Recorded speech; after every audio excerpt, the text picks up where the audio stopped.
Bom, e também conosco nesta manhã, Paulo Pousonoff, para comentar aí as principais notícias do dia. Tudo bem, Pousonoff? Bom dia, seja bem-vindo. Tudo bem, Caterina? Bom dia a todos. Bom dia. E aí, Pousonoff, essa troca de farpas vai longe, né? Não, isso aí a gente vai ver ao longo de todo o ano. Na verdade, está tudo muito ameno, muito morno por enquanto. O tom deve subir ainda mais aí nos próximos meses e culminar, evidentemente, ali em outubro com as eleições. Agora, esse Brasil aí, que o ex-presidente Lula descreve, né? Parece um paraíso, né? Como se o PT tivesse saído do poder por conta de um impeachment da ex-presidente Dilma, como se fosse ali um paraíso realmente. E não é bem assim. É um festival de desonestidade intelectual do ex-presidente Lula. Não é de se esperar outra coisa, né? Do ex-presidente Lula, a gente sabe que ele não preza aí pela honestidade intelectual, se o discurso político, se ele percebe que o discurso político é proveitoso para ele não está nem aí para o uso verdadeiro aí dos dados, ele não está nem aí para o uso verdadeiro da realidade do que foi o governo dele. E, Pousonoff, a gente está acompanhando, né, as pesquisas eleitorais, quer dizer, a gente tem acompanhado um pouco das intenções de voto, as porcentagens aí de intenção de voto desses candidatos, e a gente vê Lula, a gente já falou várias vezes aqui, desde a semana passada estamos comentando, repercutindo este assunto, e a gente vê Lula aí disparando. Existem até em pesquisas que a soma dos adversários de Lula não chegam na porcentagem que ele aparece nessas pesquisas. A gente já falou várias vezes também que nem sempre uma pesquisa reflete o que vai acontecer no futuro, e há também quem diga que essas pesquisas não são confiáveis, que as coisas podem mudar. A gente lembra até o próprio Bolsonaro, né, em 2018, que ele não aparecia tão bem nas pesquisas e teve essa reviravolta e ele se tornou presidente. Ainda assim, você acha, Pousonoff, que não deixa de ser um sinal de alerta aí em relação ao governo, essas pesquisas? Você acha que é preocupante aí por parte do governo de Bolsonaro, que pretende então se reeleger, o resultado dessas pesquisas que a gente tem visto?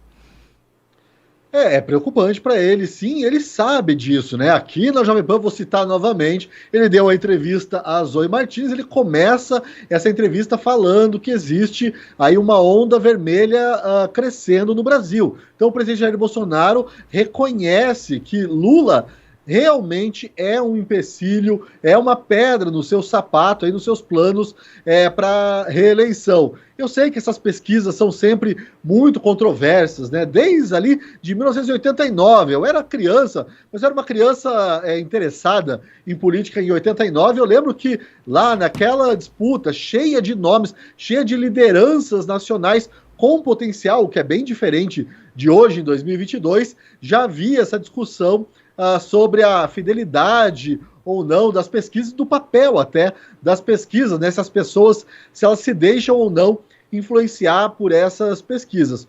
O fato é que eu não acredito em conluio nesse caso, porque eu não acredito também na inteligência da esquerda para armar esse tipo de trama, né, essa conspiração toda. Teria que haver um conluio, uma conspiração muito grande para se criar esse cenário, porque o que a gente vê é pesquisa após pesquisa, um instituto diferente do outro, com resultados muito semelhantes. E o presidente da República sabe disso. O que me chama a atenção, Caterina, e infelizmente eu tenho que trazer isso aqui, é o fato, né, de o presidente Jair Bolsonaro me parece mal assessorado nesse momento, aí às vésperas das eleições, enquanto o ex-presidente Lula usa as redes sociais, ataca Bolsonaro, usa dessa desonestidade intelectual que lhe é característica para desenhar um Brasil aí que é quase um pesadelo, né? Um lugar inviável, horrível mesmo. E para botar a culpa no presidente Jair Bolsonaro,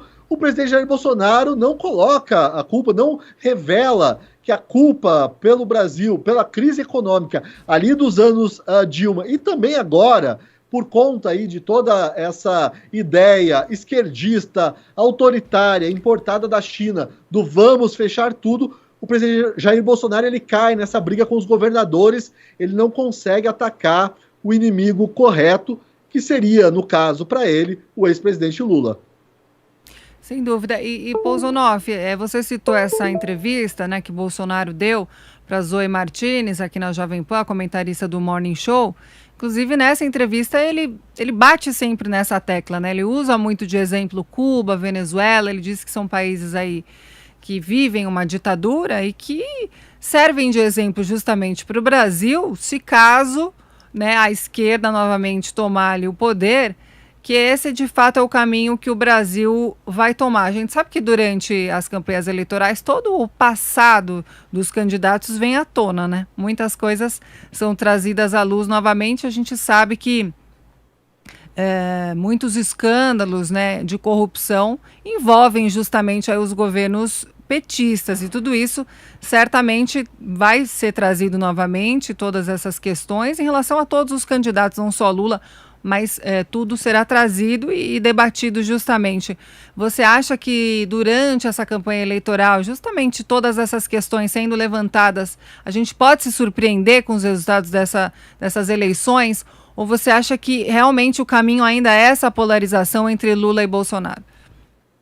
Não, o caminho vai ser polarizado mesmo, vai ser Lula versus Bolsonaro. Bolsonaro tem essa tarefa aí gigantesca, né, de reavivar a memória dos brasileiros, a memória recente dos brasileiros. O PT esteve envolvido em vários escândalos de corrupção, os dois principais são o Mensalão e o Petrolão. Lula passou 580 dias presos, né, pode até ser uma prisão de luxo aqui em Curitiba, mas foi uma prisão. O presidente Jair Bolsonaro ele pode, evidentemente, usar isso, reavivar essa memória. O que joga contra o presidente Jair Bolsonaro, na verdade, além da memória curta do brasileiro, é a realidade econômica, né? Eu, outro dia mesmo, peguei um Uber, né? Eu gosto muito de conversar com motoristas de Uber, que as origens são muito diversas, origens profissionais também, sociais. Então eu gosto muito de saber o que as pessoas estão pensando. E desde esse dia que eu peguei essa fatídica viagem, eu fiquei me perguntando, e muita gente, eu acredito, que está disposta, infelizmente, Caterina, a passar por cima desses casos todos de corrupção, se elas forem ao mercado e virem a carne a um preço acessível, se forem abastecer o carro e virem o combustível a um preço mais acessível. Então, a tarefa do presidente Jair Bolsonaro, nesse momento, se ele pretende mesmo ser reeleito, não é brigar aí com governadores, é mostrar ao eleitorado a conexão direta que existe não só entre a gestão intervencionista, mas, sobretudo, entre a corrupção e a crise econômica. Sem dúvida. Inclusive, Pousonoff, em uma dessas pesquisas, justamente um dos itens avaliados era o parlamentar com uma maior capacidade de combater a corrupção, e Lula, inclusive, se destacou bastante nesse aspecto, que, na verdade, sempre foi uma bandeira do governo de Jair Bolsonaro, a questão do combate à corrupção. Quer dizer, como que você vê esse resultado? Não, é muito difícil isso ficar batendo. O governo de Jair Bolsonaro ele não tem muitas realizações no combate à corrupção. E daí, se o presidente Jair Bolsonaro entrar nessa seara, vamos ver ali um enfrentamento até com o ex-juiz e ex-ministro Sérgio Moro. A verdade é que eu tendo a acreditar que a corrupção é um problema menor neste ano eleitoral. Esse tema, corrupção, exerceu um papel extremamente importante em 2018, mas este ano o assunto que deve dominar é mesmo a economia. Se o presidente Jair Bolsonaro conseguir fazer essa relação, conseguir estabelecer na cabeça do eleitor essa relação, e é uma relação existente, mas é de difícil assimilação, entre a corrupção, né, uma má gestão das estatais e a corrupção pura e simples mesmo, e a crise econômica que a gente vive hoje, conseguir também associar o estilo autoritário, né, porque a gente viu aí o fechamento da economia, que foi uma medida autoritária importada da China. Conseguir deixar claro que o PT realmente apoia, gosta de ditaduras. O PT, esse discurso democrata do PT, pró-democracia, esses artistas todos, isso é uma grande balela. O PT é um partido autoritário. Se o presidente Jair Bolsonaro conseguir estabelecer essas relações, ele ainda tem alguma chance de reverter o quadro que a gente vê atualmente nessas pesquisas, partindo do pressuposto, evidentemente, de que essas pesquisas têm um fundo de verdade. E, Pousonoff, a pergunta que fica agora também é se Alckmin vai entrar vai compor essa chapa com o Lula, né? Eu gostaria de te fazer a seguinte pergunta, Pousonoff, o que ganha Lula com essa possível aliança, o que ganha Alckmin com essa possível aliança? Por que será que Lula fez esse movimento para o centro? Seria justamente trazer um pedacinho para o centro, para dentro do seu mandato? Seria, de repente, mostrar a bandeira branca para um antigo oponente? Quais seriam as intenções, na sua avaliação, de Lula em ter Alckmin como um possível vice, já que são candidatos com perfis muito diferentes, inclusive já foram inimigos e trocaram muitas farpas no passado. Um já acusou muito o outro aí dentro dessa linha política. E o porquê agora, então, dessa mudança? Será que Alckmin teria poder de agregar votos a Lula? Caterina, a gente vive tempos, né, maquiavélicos e utilitaristas. Eu te confesso, e confesso a todos aí que estão nos ouvindo e assistindo, que eu tenho dificuldade de entender esse raciocínio maquiavélico, puramente utilitarista. Até agora eu não consegui digerir direito essa aproximação entre Lula e Alckmin.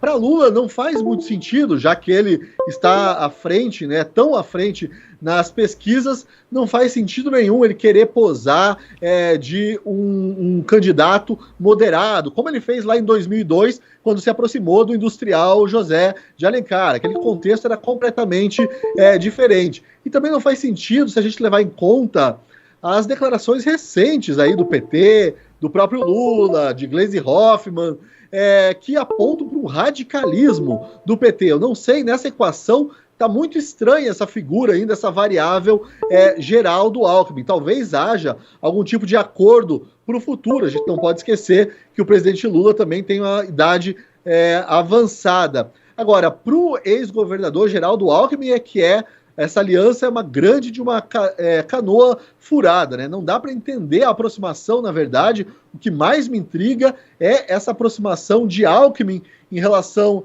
a Lula. Será que é ali uma vontade de se vingar dos traidores do PSDB? E a gente sabe que Alckmin foi vítima de muita rasteira, né? Muita gente puxou o tapete de Alckmin dentro do PSDB. Será que é uma ambição de poder, de repente, tendo em vista 2026? Essa aproximação ainda está muito estranha, mas vale lembrar que, apesar de todo o barulho, ela ainda não se concretizou. Eu realmente não entendo qual o ganho eleitoral que Lula pode ter com essa aproximação, e eu não entendo também qual é o ganho moral que Alckmin pode ter com essa aproximação.